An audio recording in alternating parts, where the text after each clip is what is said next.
So hello everyone, आज की इस वीडियो में हम एक्सरसाइज 5.2 का पहला पार्ट सॉल्व करेंगे।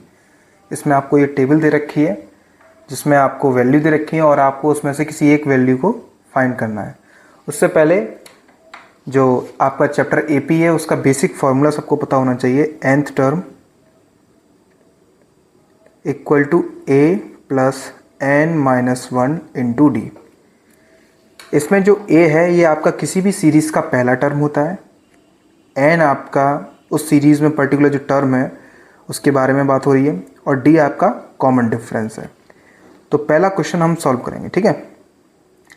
इसमें a की वैल्यू आपके टेबल के अकॉर्डिंग देखा जाए तो 7 है, प्लस जो सीरीज़ है उसका एट्थ टर्म की बात चल रही है इसमें। तो 8 minus 1 into D, common difference 3 है।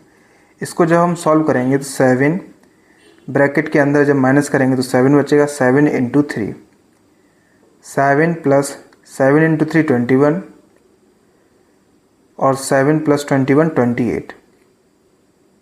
तो ये nth टर्म की वैल्यू आ गई 28। कोई भी सीरीज़ है उसका जो 8th टर्म है उस 8th टर्म की वैल्यू 28 दे रखा है।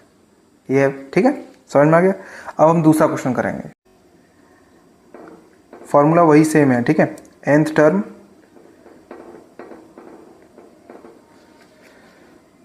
a plus n minus 1 into D,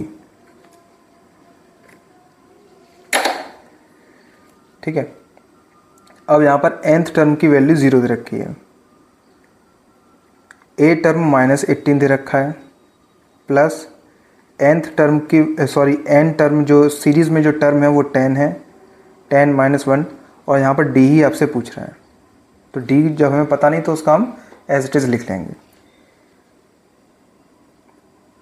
minus 18 plus 10 में से 1 जाएगा तो 9 और बाहर d उसका मल्टीप्लाई होगा तो 9d हो जाएगा। ये 18 इधर इक्वल टू के जब आएगा तो पॉजिटिव का 18 हो जाएगा इक्वल टू 9d। यहाँ पर ये मल्टीप्लाई में जब इक्वल टू के इधर आएगा तो डिवाइड में आएगा ना, तो 18 upon 9 equal to D. So D की वैल्यू 9 2 जा 18, तो डी यहाँ पर कॉमन डिफरेंस की वैल्यू 2 आ गई। अब हम तीसरा क्वेश्चन करेंगे। ये जो 2 आया इस टेबल में हम इस 2 को लिख लेते हैं, ठीक है। कॉमन डिफरेंस 2 है। अब हम तीसरा क्वेश्चन करेंगे।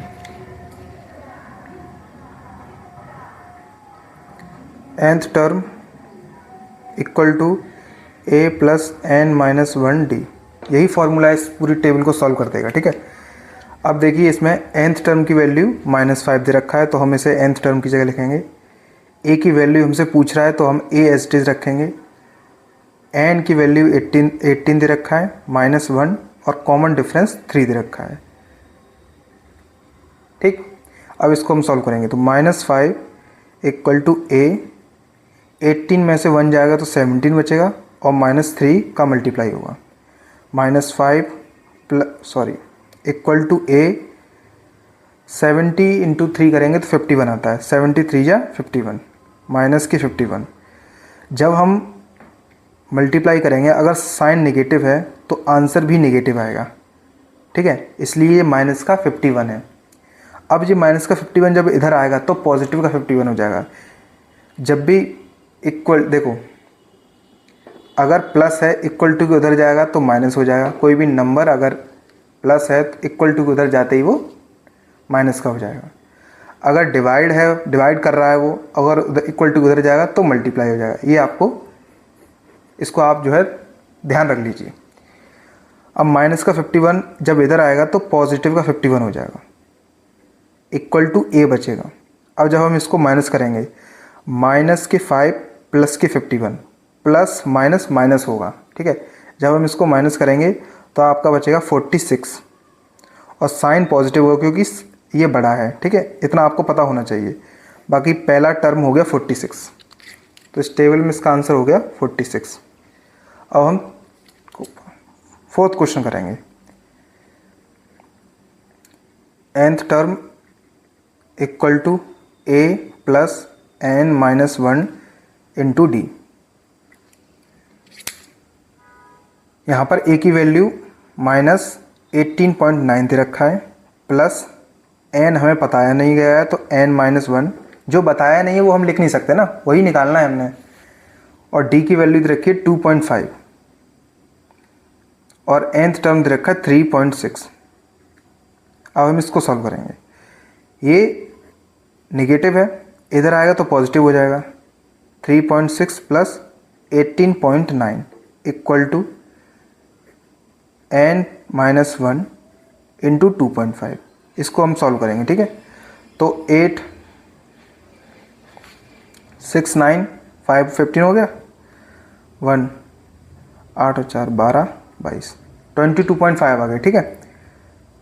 n-1 इंटू 2.5, ये 2.5 इस ब्रैकेट में यहाँ पर मल्टीप्लाई में है। जब इक्वल टू के इधर आएगा तो डिवाइड करेगा, जैसा कि मैंने पहले बताया ना। तो 22.5 ये यहाँ से 2.5 जब इधर इक्वल टू के इधर आएगा तो ये डिवाइड करेगा। इक्वल टू उधर ब्रैकेट बचा n-1, ठीक है।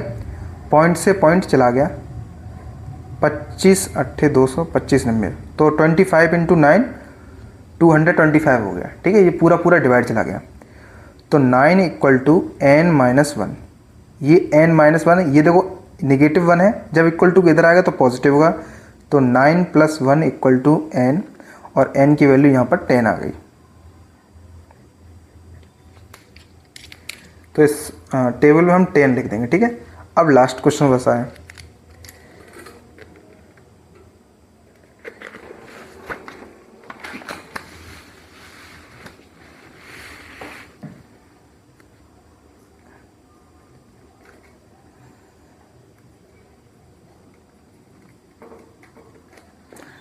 a plus n-1 into D, ठीक है। अब हम जो भी गिवन दे रखा है उसको हम राइट डाउन करेंगे। यहाँ पर a की वैल्यू दे रखी है 3.5 प्लस n की वैल्यू दे रखी है 105 -1 और d की वैल्यू दे रखी है 0, और हमसे टर्म पूछ रहा है, ठीक है।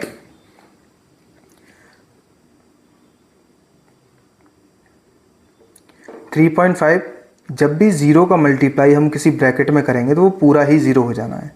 तो ये पूरा टर्म, ये जो ब्रैकेट है ये पूरा का पूरा 0 हो जाएगा। तो nth की वैल्यू आ जाएगी 3.5, ठीक है। इसको हम इसमें राइट डाउन कर लेंगे इस टेबल में। ये 5.2 एक्सरसाइज का पहला पार्ट था, जो पूरी टेबल थी वो एक ही फॉर्मूले पे बेस्ड थी। इसको हमने इस वीडियो में कंप्लीट किया है।